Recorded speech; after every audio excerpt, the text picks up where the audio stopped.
व्यासपीठावरील सर्व मान्यवर, या शाळेचे शाळा प्रमुख आदरणीय रसाळ सर, आदरणीय उपशाळा प्रमुख देवकर सर, पर्यवेक्षक श्री ननावरे सर, बलगे सर आणि आपण सर्व विद्यार्थी यांचं या कार्यक्रमामध्ये स्वागत करतो।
यातून तुम्हा सगळ्यांना समजलं असेलच की आज राष्ट्रीय विज्ञान दिन कशासाठी साजरा केला जातो त्याच्याबद्दल मी थोडक्यात सांगते।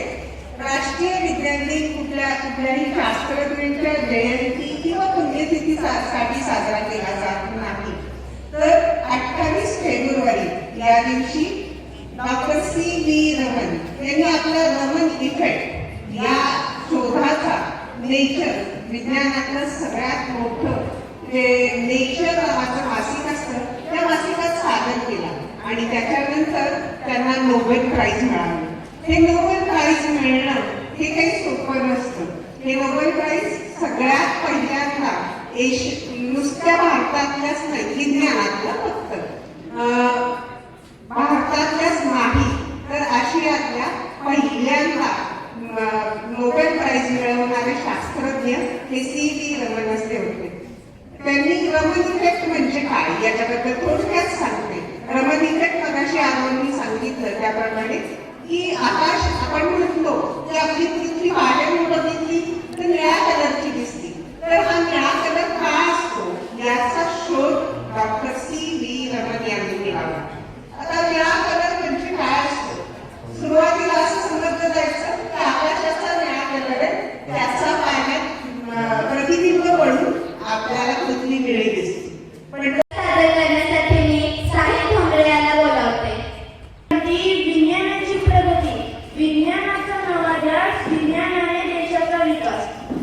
आदरणीय व्यासपीठ, व्यासपीठावरील मान्यवर, पंतप्रधान व भारताचे भावे नागरिक असलेल्या माझे मित्रमंडळी, आज 28 फेब्रुवारी आपण सर्व इथे राष्ट्रीय विज्ञान दिन साजरा करण्यासाठी जमलो आहोत। सर्वप्रथम सर्वांना राष्ट्रीय विज्ञान दिनाच्या खूप खूप शुभेच्छा।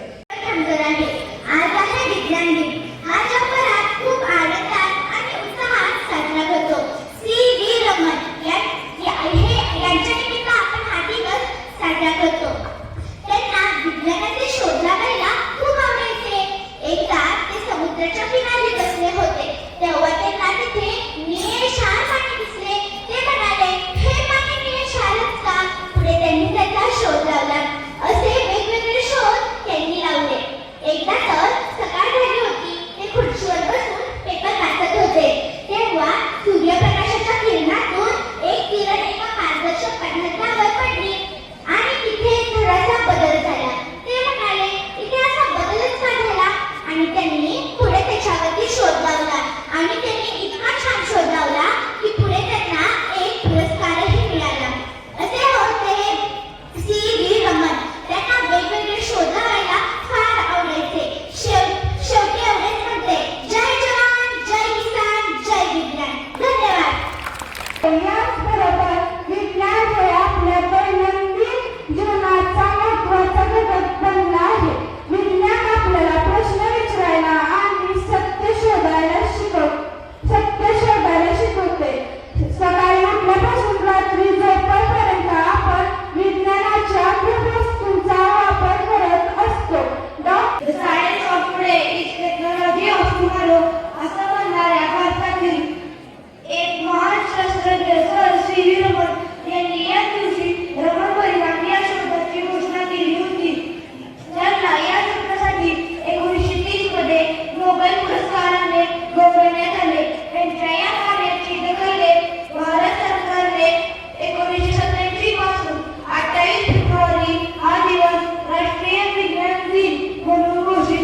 विज्ञानामुळे आपले जीवन सुकर आणि प्रगत झाले आहे.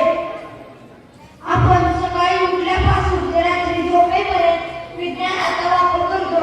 आयफोन पासून विमानापर्यंत आणि संगणकापासून रोबोटपर्यंत विज्ञानाने सर्व काही शक्य केले आहे.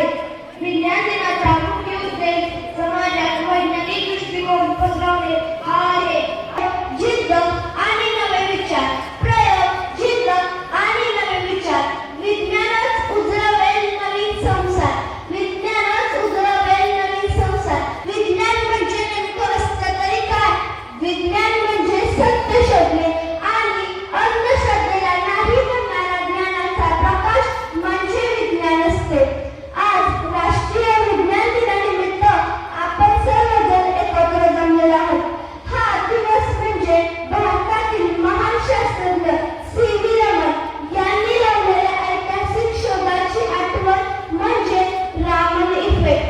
आज आपला भारत चंद्रावर झेपावतो, मंगळावर पोहोचतो, डिजिटल क्रांती घडवतो. कारण आजची तरुण पिढी जिज्ञासू आहे. त्यांच्यात शोध लावण्याची जिद्द आहे.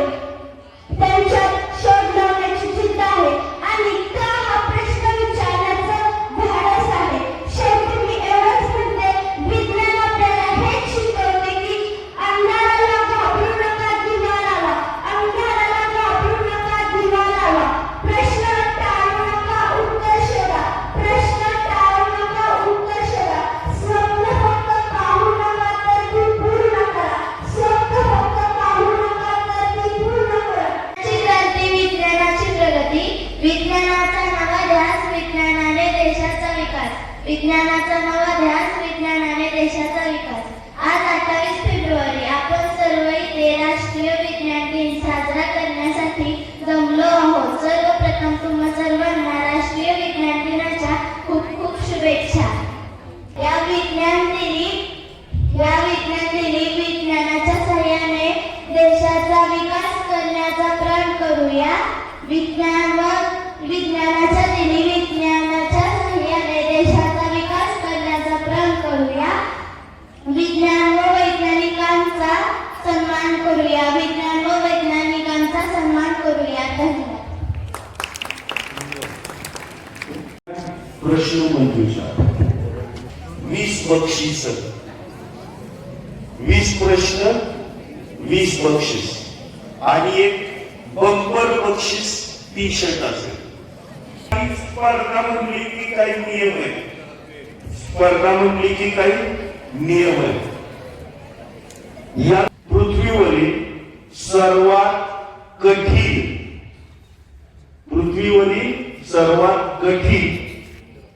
नैसर्गिक पदार्थ कोणता?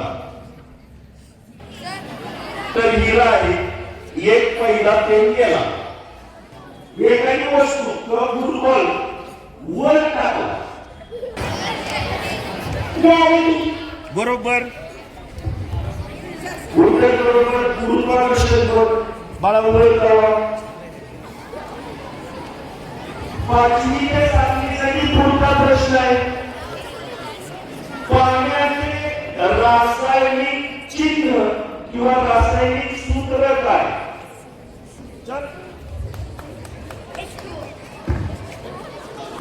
राजू तयार होण्याच्या अगोदर वजन कसं करत असते?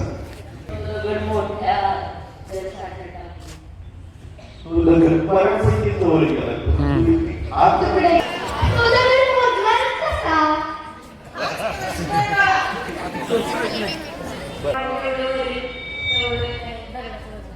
उत्तराच्या जवळ पोहोचला. एखाद्या पदार्थाचे क्युबिक सेंटीमीटरचं माप माहीत असेल तर त्याचं वजन करून बऱ्यापैकी उत्तरापर्यंत 5वी ते 7वी साठी आपल्या सौर मालेतील सगळ्यात मोठा ग्रह कोणता? त्या मुलीला पहिल्यांदा आठवण आलं.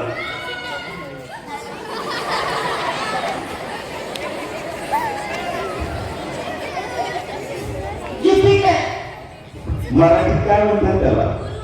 बरोबर.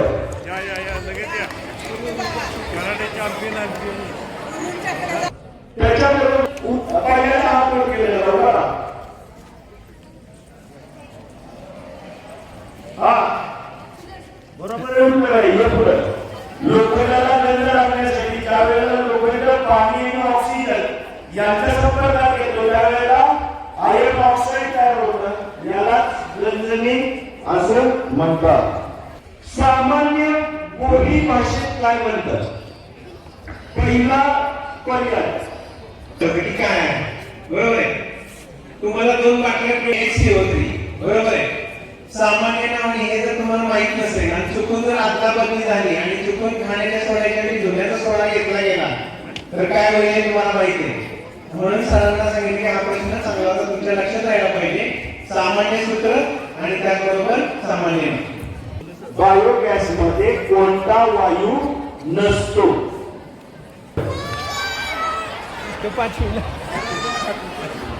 असू द्या असू द्या. माझं टायमिंग संपलंय, काय करायचं?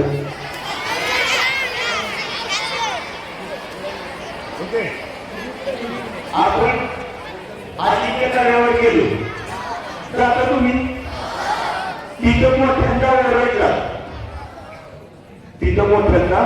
ओरडला, तर कोणत्या मोसमामध्ये, हिवाळ्यामध्ये, उन्हाळ्यामध्ये का पावसाळ्यामध्ये तुमचा आवाज जास्तीत जास्त लांब जाईल? किल्ल्यावर गेला माणसाच्या हृदयाचे ठोके प्रति मिनिट किती असतात हा प्रश्न होता. आणि हे बंपर प्राईज विद्यार्थ्यांसाठी 2 मिनिट वेळ तर आलं पाहिजे, नसेल तो प्रश्न केला जाईल. फायनल प्राईज साठी प्रश्न होता की माझं वजन पृथ्वीवर 100 किलो आहे, चंद्रावर माझं वजन आणि वस्तुमान किती असेल?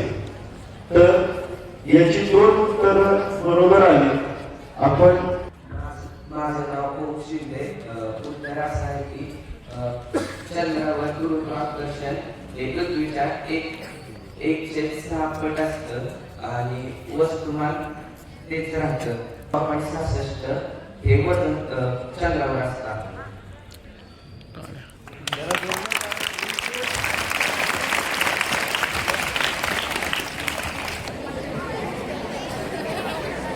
त्यावेळेस पळत असतात त्यावेळेस विशिष्ट अँगल मध्ये आपला जर पाय टाकला गेला तर तो पाय पुढे जातो.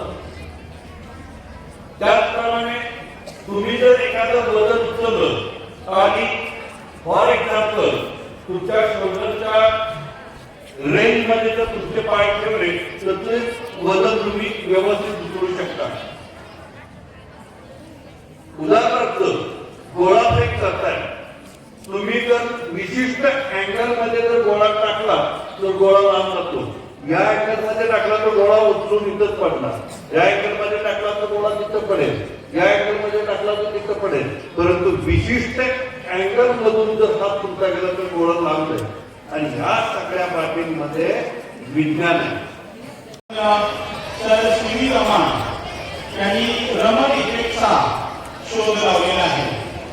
या कामगिरीचा गौरव करण्यासाठी आणि वैज्ञानिक जागरूकता वाढवण्यासाठी भारत सरकारने 1986 मध्ये 28 फेब्रुवारी हा राष्ट्रीय विज्ञान दिवस म्हणून घोषित केलेला आहे.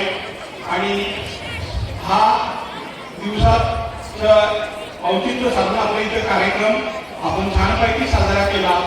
त्या सर्व विज्ञान शिक्षकांचं, आपल्या शाळेतील सर्व अधिकारी आणि विद्यार्थी मित्र यांचं मी सर्वांचं या इथं कौतुक करतो आणि सी.व्ही. रमण यांच्या प्रतिमेला अभिवादन करतो आणि थांबतो.